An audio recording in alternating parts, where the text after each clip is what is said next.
Developing this morning, Democrats in the House ramping up pressure on the Senate to act on that gun reform we've been talking about. More than 200 lawmakers are signing a letter to Senate Majority Leader Mitch McConnell, urging him to call votes on two House-passed bills that would strengthen background checks for gun purchases. Well, joining me now is Texas Representative Mark Veasey. Mark, thank you for being here.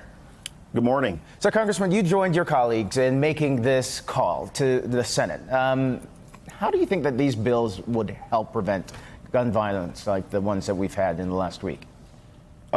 These bills would help a lot. I mean, first of all, they would enhance background checks to make it to where people couldn't go around the system to be able to purchase guns. Like, for instance, private gun sales, gun shows. They would, in order to be able to purchase weapons through those particular platforms, they would have to go through someone that has a federally licensed firearm, a federal firearms license. And that would help out a lot. And then the Charleston loophole, that's the enhanced background check, the other bill that we've already passed, we've sent to the Senate, and it would stop what happened in Charleston, South Carolina, where that particular killer was able to purchase guns just because of a glitch in the system. And we've sent these to Mitch McConnell. We've sent them to the Senate on the Republican side. They need to take action on these now. It's not going to be perfect. I don't think that you can craft any perfect bill, but we've just seen too many instances where people are able to go and purchase handguns legally and then be able to commit mass atrocities, and that has to stop. The president, Congressman, also tweeting on Friday, serious discussions are taking place between House and Senate leadership on meaningful background checks. Have you been privy to this at all? What can you tell us? And on the Mitch McConnell point, how likely is it that something will actually move forward here?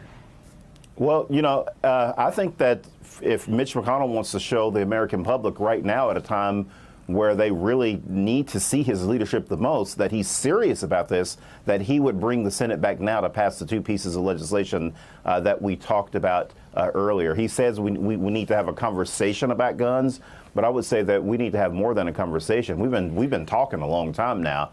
We need action. We need to be serious about this. If you look at the polling out there, even Republicans support measures such as restricting assault-style weapon purchases. Right.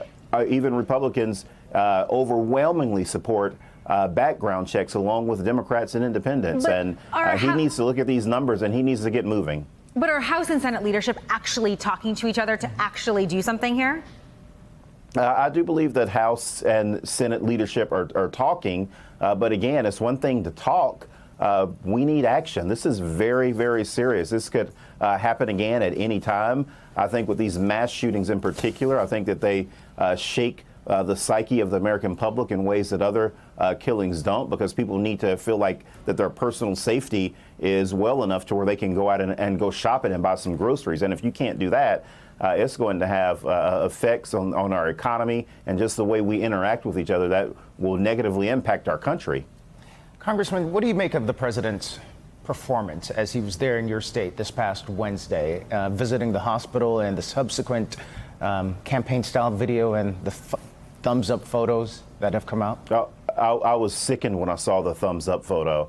It's like he absolutely just does not live in the reality that the rest of us live in. The president needs to start listening to people outside of the people that cheer him on at these rallies.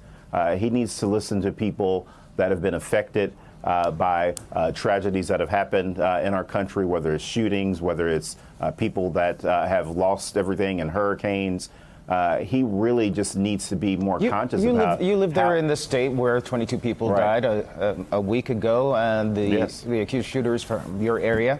Do you think the president had the tone right this past week? No, I don't think that I don't think that he set the tone right at all. It took him so long to even respond initially to the shootings. I don't know what he was waiting for. And then, of course, the leaders there told him that it was not a good idea for him to visit El Paso, and he came anyway and gave a thumbs-up picture. So, no, I don't think that he set the right tone at all. Again, he needs to start listening to people outside of the people that he gets pumped up at these rallies. I know that there are people inside of the White House that would like for him to change his tone. Of course, there are of us on the Democratic side that would like for him to change his tone. But I think more importantly, the American public has had it. They want to see a real president and not someone who is just so out of touch with reality that they think they're starting their own TV show. All right, Congressman, thank you. Appreciate your time. Thank you.